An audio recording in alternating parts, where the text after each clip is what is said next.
This is Crushing on Him, a prequel to the Men of Summer series, written by Lauren Blakely, performed by Teddy Hamilton. Prologue. Now, Grant. This is the moment I've been longing for since I was a little kid, since I dug in at the plate during a Little League game and hit my first home run, since I caught my first game. Through it all, I pictured this, finally making it to the show. Now I'm here, with a major league team and a huge chance in front of me. I've been at spring training for a full week, practicing with pitchers and catchers, showing the coaches what I'm made of. It's been, knock on wood, damn good so far. Today marks the start of the next phase of spring training. The position players will arrive, and soon we'll start playing games against the other teams in Arizona. That's when my future will be on the line. When I have the opportunity, at last, to prove myself where it counts, on the diamond. And I intend to do just that. Every day I make myself that promise. Focus on your goals. It's 8:30 in the morning, and our first workout is at 9:30. I leave the hotel, make my way to the team's facility a half-mile away, and head inside. Even after a week, wonder spreads through my body as I check out the plaques and trophies on the walls. I head to the locker room and try to visualize the first game, the pitches I'll call, the approach I'll need at bat. Baseball and only baseball runs through my mind as I turn the corner and nearly smack into someone. But not just anyone. My new teammate, who also happens to be the man I've been crushing on from afar. And it started nearly 4 years ago. Chapter 1. Then, Grant. The first time I kissed a girl, it felt as eventful as making a sandwich. You got the bread, you spread the mustard, you had a slice of meat. It was just something you did in a day. But the first time I kissed a guy, it was like an electrical storm had ignited inside my body. We're talking lightning, thunder, entire power grids frying, and clarity too. Since I'd been trying to figure myself out for the last few years, maybe I liked both guys and girls. Before that first kiss near the end of my senior year of high school, I'd kissed a few girls in the back seats of cars, gone on a couple of dates, told my best friend Reese about the dates the next day, saying it was okay, it was so-so. I wasn't that into the girl. I had a pretty good inkling I'd like kissing a guy more, but I'd wanted confirmation with my body. And I got it the first time I kissed a guy. It happened at a party with a man I'd just met. After a couple seconds, I had all the answers. But, for the sake of science, I tested some more, kissing him for longer. I walked the rest of the way home in a world that was no longer black and white. It was bursting with color. The next morning, I texted Reese and asked her to meet me for breakfast. At the local diner, over pancakes and eggs, I cleared my throat. This wasn't going to be hard, was it? Saying something I'd suspected for a while? Saying it out loud to another person? But then we'd been friends since I was 8 and she was 6. We'd already talked about our crushes on Chris Hemsworth, so I didn't think I was going to shock her. Still, nerves whipped through me. I was saying this out loud for the first time to another person. I set down my fork, took a drink of my coffee, and said, "So, I'm gay." It came out straightforward, to the point. I didn't throw myself a parade. Reese seemed to follow my lead. She kept her gaze on me, her eyes a touch serious. "Thanks for telling me. Any reason why you decided to tell me now?" Good question. Easy enough answer. I kissed a guy last night. Her blue eyes sparked with curiosity. Her voice, too. And? It was pretty fucking good, I said, laughing as I remembered. Her lips curved into a grin. "So a little better than the so-so kiss with Hannah? The meh kiss with Taylor?" she asked, recounting the stories of my other kisses. I leaned back against the booth, relieved. Exactly. Nothing so-so about it. I took a beat, dragging a hand through my hair. You're the first person I've told. And how do you feel now that you've said it? Honestly, pretty awesome, I say, then let out a long sigh. It was easy to tell you. She smiled, the kind that said she was grateful. I'm really glad you knew you could. She knew all my hard truths. This one was no different, and telling her felt good. I should get a tattoo or something, I said, jazzed by that idea. Her irises twinkled. I'm all for that. What are you thinking of? Something to commemorate, I said, practically bouncing. I want all my tattoos to have meaning, like these. I gestured to the bands that looked like water on my arm. They're a symbol of how close you and your grandfather are, Reese said, referencing the fact that the tattoo there is a copy of the one my grandfather has. I admired him. He'd raised me. The ink felt like a symbol of our connection. Exactly. And now I want to mark this occasion, I said. The moment when you knew for sure? I smiled. Yeah. Is that crazy? It's crazy awesome, she said, then scooted around the table, joined me on my side of the booth, and draped an arm around me. I love you. I love you too, girl, I said. Back to ink lore? She asked. Let's do it. After I paid for breakfast, we headed to the tattoo shop. I pushed open the door and checked out the designs. A skull and crossbones? Nah. A rainbow? Too on the nose. A panther from my favorite animal? That didn't feel right either. I shook my head as Reese and I flipped through each page in the binder. Nothing grabbing you? She asked. I raised my face, shook my head when my eyes landed on a display of stainless steel metal piercings right above the counter. Images flashed in my head. Nights alone in my room, with the internet, when I'd asked Google all sorts of questions about myself. Some nights I'd looked at videos, sometimes I'd read articles, other times I'd taken those "Are you gay?" online tests. Those were the nights when I'd started to figure out what I liked, what attracted me, what had turned me on, and mostly how I felt in my body. My body liked guys. I wanted something not just on my body, but in my body. I chose a barbell through my left nipple. It seemed the perfect way to mark that I finally knew myself. Another moment came a week later. I'd just caught a baseball game, and my phone pinged with a news alert when I was heading home in my grandfather's car. A guy named Declan Steele had made the starting lineup for the San Francisco Cougars. It was his first year as a shortstop. He was hot as fuck, talented for days, and out of the closet. That was when my crush began. Chapter 2. A few months later. Grant.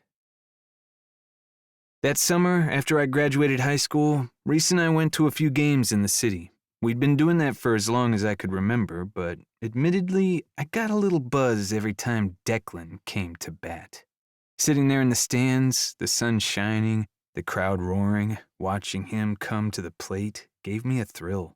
Partly a professional thrill, partly a personal one. I admired Declan, even though I hardly knew him. I admired what he represented, being himself, living free. Every time the announcer warbled his name, I sat up straighter, leaned closer. And now at the plate, batting right, is number 18, shortstop Declan Steele. The fans went wild. No surprise. Declan was having a hell of a rookie season and winning the hearts of the San Francisco fans. With her blonde ponytail bobbing in the summer breeze, Reese nudged me. He's so hot. He sort of looks like... She drifted off as she stared at his image on the Jumbotron. What celebrity does he look like? That is the question. This was a game we often played. That guy is Chris Evans. That woman looks like Scarlett Johansson. I always teased my friend that she looked like Reese Witherspoon. She told me I looked like Captain America. I studied the humongous picture of Declan on the screen above the bleachers and tried to figure out what movie star, what singer, what famous person he looked most like. But I came up short. I couldn't put a comp on him. Declan had dark hair, deep brown eyes, A chiseled jaw, carved cheekbones, and a certain intensity in his gaze. I couldn't compare him to anyone. He just looked like one of the sexiest athletes I'd ever seen. I think he just looks like Declan Steele, I mused. She bumped her shoulder to mine. Someone has a crush? I rolled my eyes. No shit, woman. I approve of this crush. I kind of think he looks like... I clasped a hand to her mouth. Nope, I don't want to think of him like anyone else. Her eyes popped. This crush is big time. I stared at her, then at the screen. Duh, just look at him. She held up her hands in surrender. Utter hotness. He looks like one of those models advertising anything expensive. She took a beat. Do you want to try to say hi after the game? Maybe try to go down to the field? Or we could come tomorrow and go to batting practice? I scoffed, shaking my head like it was going out of style. No effing way. She laughed. Why do you say no way? Like that's the craziest thing. We've gotten plenty of signatures on baseballs before. Like when we were 10, I said. You mean when you were 10 and I was 8? Excellent math, Reese. So you're saying we grew out of it? She challenged. Just a little bit. Fine, forget autographs. So why don't you just go down and say hi? Tell him you admire him. I stared at her like she was crazy. No, just no. I'm going to college in a month. I was recruited to play at a great college with an awesome baseball program. I'm not going to go fanboy on a major leaguer. Reese pushed on. For any particular reason? Because I don't fanboy. It's just not cool, I said. Then I returned to watching his at-bat. Fanboy just wasn't the type of guy I wanted to be. I wanted to be like these guys someday soon. If I bumped into a ball player at a coffee shop or on the street, I might say something, but going up to them when little kids were asking for their signatures was not my speed. Pass. Besides, Declan was simply a hot ball player who was out. He was like James Fitzgerald, who played hockey in New York. Or that pitcher for the San Diego Devils who'd married his high school sweetheart, prom king and king. There was a handful of out players in the various majors. Surely that was why I crushed on Declan. And a crush was just a crush. No big deal. He would live in the back of my mind along with Luke Evans and Frank Ocean and other out guys in Hollywood, and that was all. When the inning ended, Reese patted my leg. Fine, we won't go talk to him, but you have to admit, this is cool. She waggled her phone at me, opened to Instagram. Look, he shared a post in June for Pride from the Trevor Project, saying it was a good organization to support, she said with a big grin. That's one of your favorite charities, too. It was, but still, I wasn't going to devote time to looking him up online, checking out every interview. I heaved a sigh. You're not going to be one of those friends who shows me every post of his just because he's hot, are you? She flashed a maybe I will smile. We'll see. You're terrible. Talk about something else, I said with a laugh. She huffed. Fine. I'm going to miss you when you go to college. I draped an arm around her. You know I'll miss you. What are you looking forward to the most? Are you going to get involved with student groups or anything? That was an excellent question. One I'd thought about a lot lately, ever since some shit went down after I came out to my parents.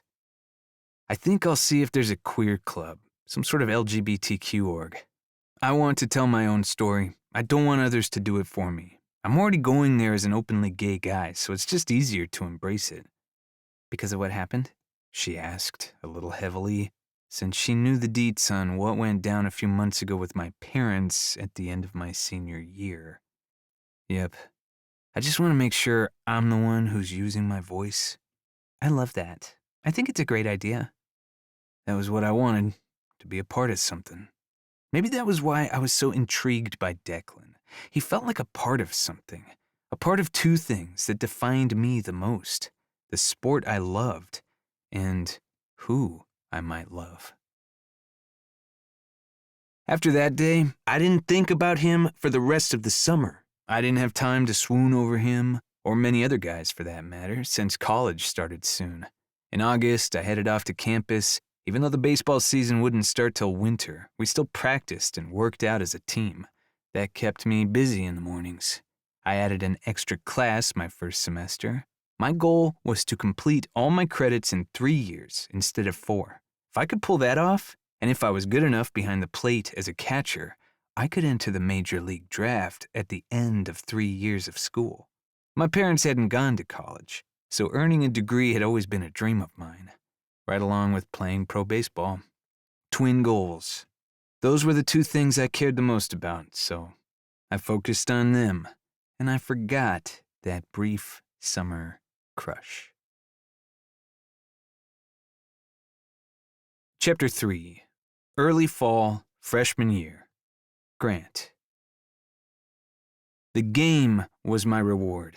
I'd worked out that morning, hitting a new personal best with the bench press. I'd taken a History 101 test and aced it, and I'd turned in my first English class essay. I'd also gone to a meeting of the LGBTQ club. After a busy day like that, I wanted to relax. So the game was my chance to relax and have fun. I stretched out on my bed, earbuds in, watching the Cougars on my phone. But I could never just watch. I always had to study the game, too. I could never separate being a catcher from being a fan. So I'd stopped trying. I studied the opposing batters, trying to guess the pitches that Rodriguez would call for.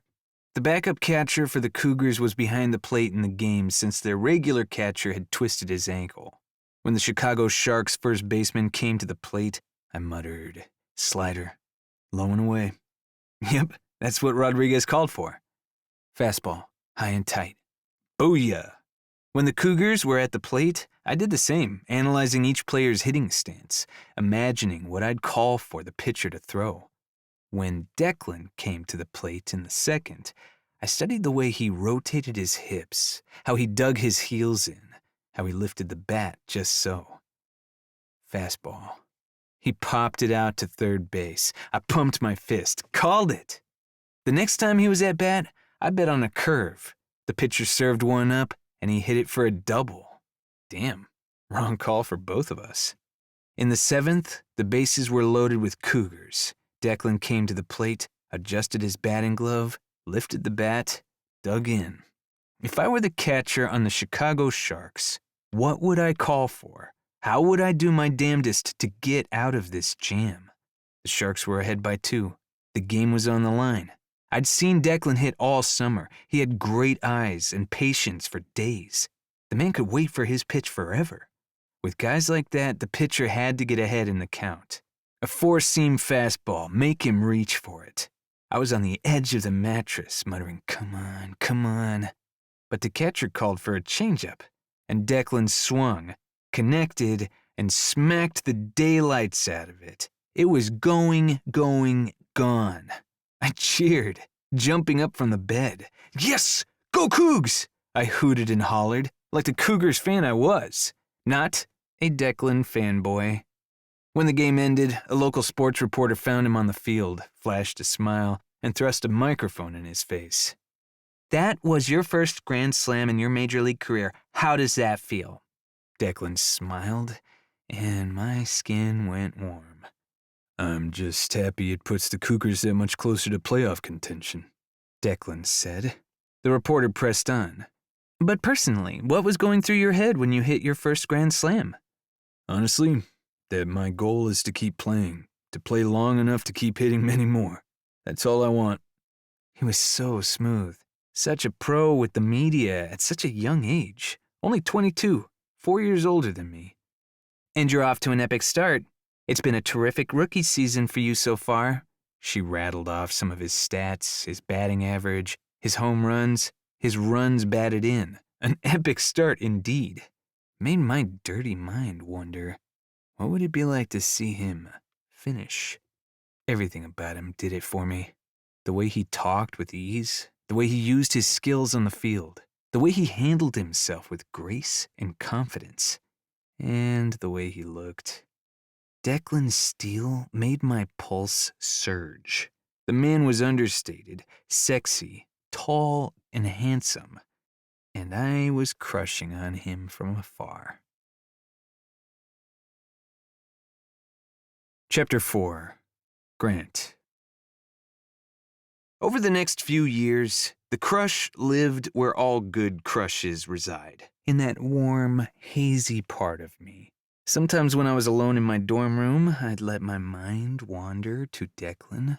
He'd joined the rotation of men in my mind, celebrities like Jonathan Groff or Matt Bomer, athletes like Robbie Rogers, porn stars too. I was quite a voracious consumer of porn, turning to the hottest subscription sites that featured sculpted guys with firm bodies. I liked what I liked, and there was a whole host of men I could picture myself with. Men I wanted to experience in the dark, under the sheets. I'd picture the scorching kisses he'd paint all over my body. I'd imagine tongues and mouths and lips exploring everywhere. Him, me, both of us at the same time. Bodies coming together. Him throwing me down on the bed, taking me, having me, or me doing the same to him. Anything, everything. It was all a playground I wanted to experience. My brain cycled through image after image that brought me over the edge. During the day, though, I stayed in the zone, doing my best in my history classes and hanging out with friends like Reese, since she now went to the same college as me, and I could see her on the reg. On weekends, when I didn't have games, we'd go dancing with friends, check out local clubs. I'd flirt with cute guys, they'd flirt back. Sometimes I'd hook up here or there. Nothing serious, nothing that went too far, and no dates. I simply didn't have time between studying and baseball. Through it all, I kept playing hard on the field, improving behind the plate, leading my team. Hearing rumbles of scouts coming to check me out. Soon, their presence at my games was more frequent. Old dudes in Aces jackets or Storm Chasers jerseys or Sharks gear, taking notes in their little notebooks as I caught and hit. And I gave them something to talk about. Oh, hell, did I ever give them reports to bring back to the front offices. I was dominant and took my school to the College World Series, winning it all. Agents checked me out too. In the spring of my junior year, I talked to a handful. But talking was all that was allowed with student-athlete eligibility rules. Once I was finished with college ball, though, the rules changed. And with my early graduation looming closer, it was time to pick and choose. Holy hell, is this my life? I asked Reese one night in my dorm as I was picking what shirt to wear to meet an agent named Haven. A former Olympic gold medalist in snowboarding, she'd made a name for herself as an athlete's agent with a fantastic client list and a keen understanding of what mattered to guys and gals playing ball. "Pick the blue polo, you dork," she said as she perched on my desk, polishing her toes at cherry red. "And yes, I can believe it. I've always believed in you." My chest went warm. Her support meant the world to me. Hell, she was the reason for another tattoo of mine, a mountain on my right hip. She came with me to ink lore for that too, and the design harkened back to our childhood dreams. I strode to the desk and planted a kiss on the top of her head. "Love you." "Aw, I can sell those locks of hair now for $1 million, she teased. "They've been kissed by Grant. Thinks he's hot shit, Blackwood." I rolled my eyes. "I don't think I am." She wiggled her brows. "No, you know you are." "Come on, that's not me." "I'm just teasing you. Anyway, I can't wait to hear how it goes with Haven. I researched her, and she is one badass babe." "Of course you researched her," I said as I checked my reflection in the mirror. "That's what you do. And you're a badass babe too." "You know it," she said as she finished her last toe. "Voila, my power color." "Hey, you want to come tonight with Pops and me?" She knitted her brow. "To meet Haven?" I shrugged easily. "Why not? She wants to meet my family. You and Grandma and Grandpa are my family." She smiled, tilting her head. "I'd be honored." We went to an Italian restaurant off campus. My grandparents even drove here to meet Haven too. "I think you're going to go high in the draft, and I think you can have an amazing, incredible, wonderfully long career," the confident woman said over dinner. So this was what it was like to be wooed. I didn't mind it. I didn't mind it at all. "I'll protect you. I'll fight for you," she said. Then she turned to my grandparents. "I know what it's like to be an athlete, to give your all to something, and I will look out for Grant in a way that would do you proud. Ah, hell. My pops gave a tentative smile. It's up to him. It's always been up to him, he said.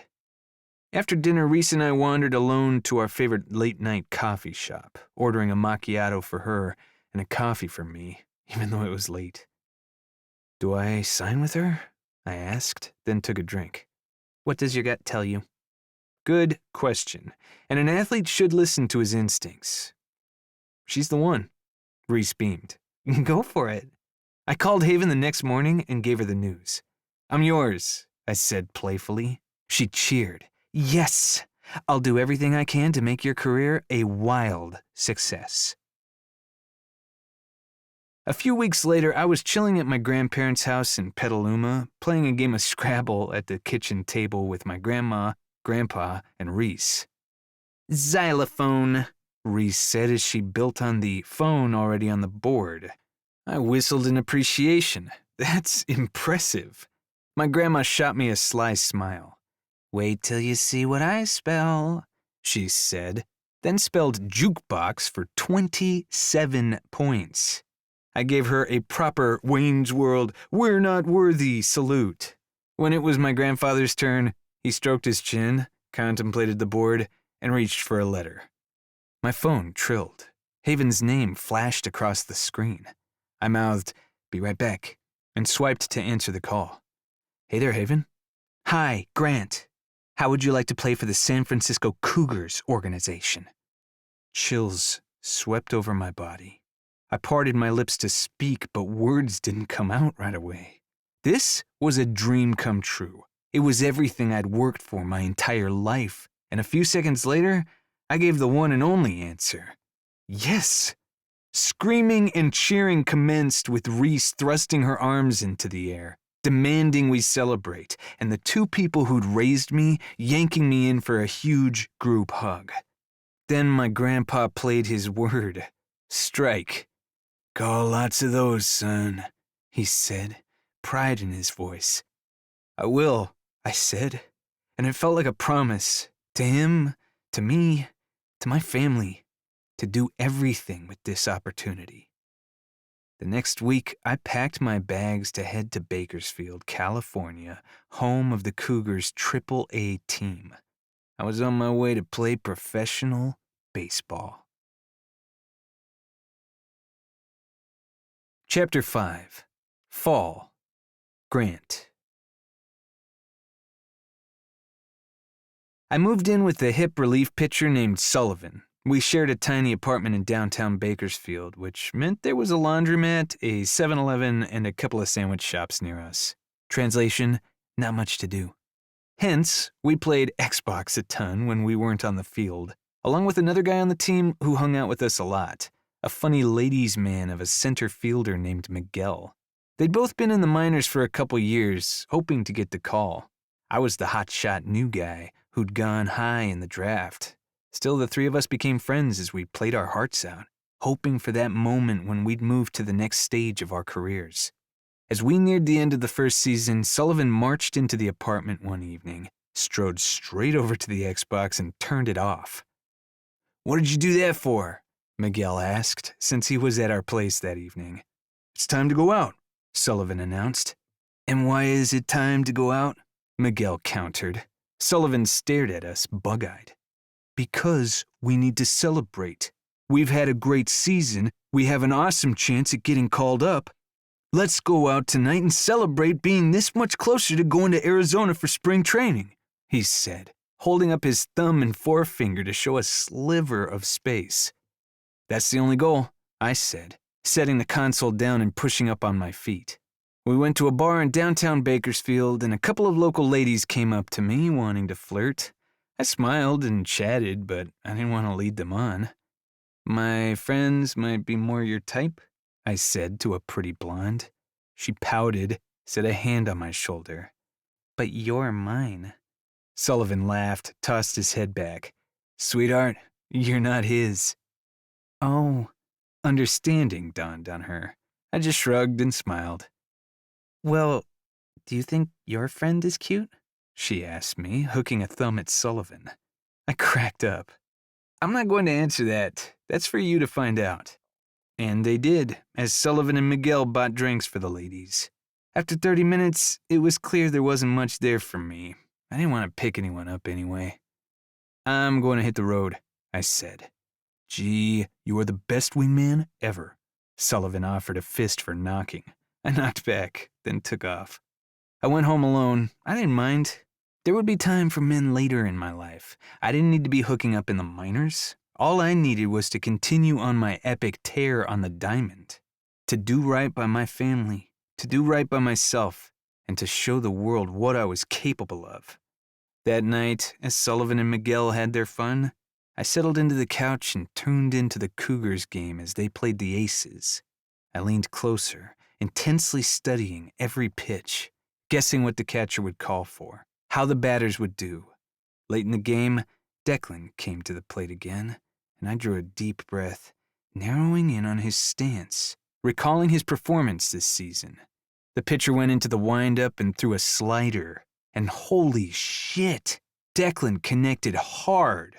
The ball soared all the way over the fence for a grand slam, clinching a playoff slot for the Cougars. I cheered, stoked for my team. Yes, that was my fucking team. Afterward, the press wanted to talk to the shortstop who'd clobbered that ball and sealed the spot in the divisionals. Just happy to put the team ahead, Declan said with an easy grin to one reporter. Most of your home runs come when your team is behind.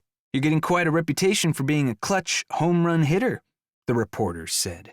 Declan's smile didn't waver. I'm happy to have that rep. Then he looked directly at the camera and flung a happy grin its way. Hi, Mom. And he walked off. My stomach flipped, because wasn't that all kinds of endearing? I heaved a happy sigh, glanced around, and checked my phone. Sullivan had sent a text saying, "Don't wait up." I replied with, "As if I would." I headed to the bathroom, stripped out of my clothes, and turned the water on high and hot. Then I indulged in one of my most pleasurable activities, blowing off steam. I ran through my favorites. Sometimes they were nameless, faceless guys. Sometimes they were guys I'd checked out online.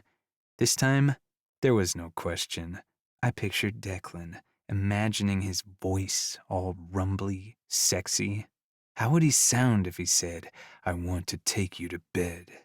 I wouldn't say no to him. I bet he knew things. I bet he could teach me. I'd want to get to know all about number 18, how those lips tasted, how that body felt, what those hands could do. I went full fantasy, picturing a locker room, empty and echoing, and me under the water like this, rinsing off the day.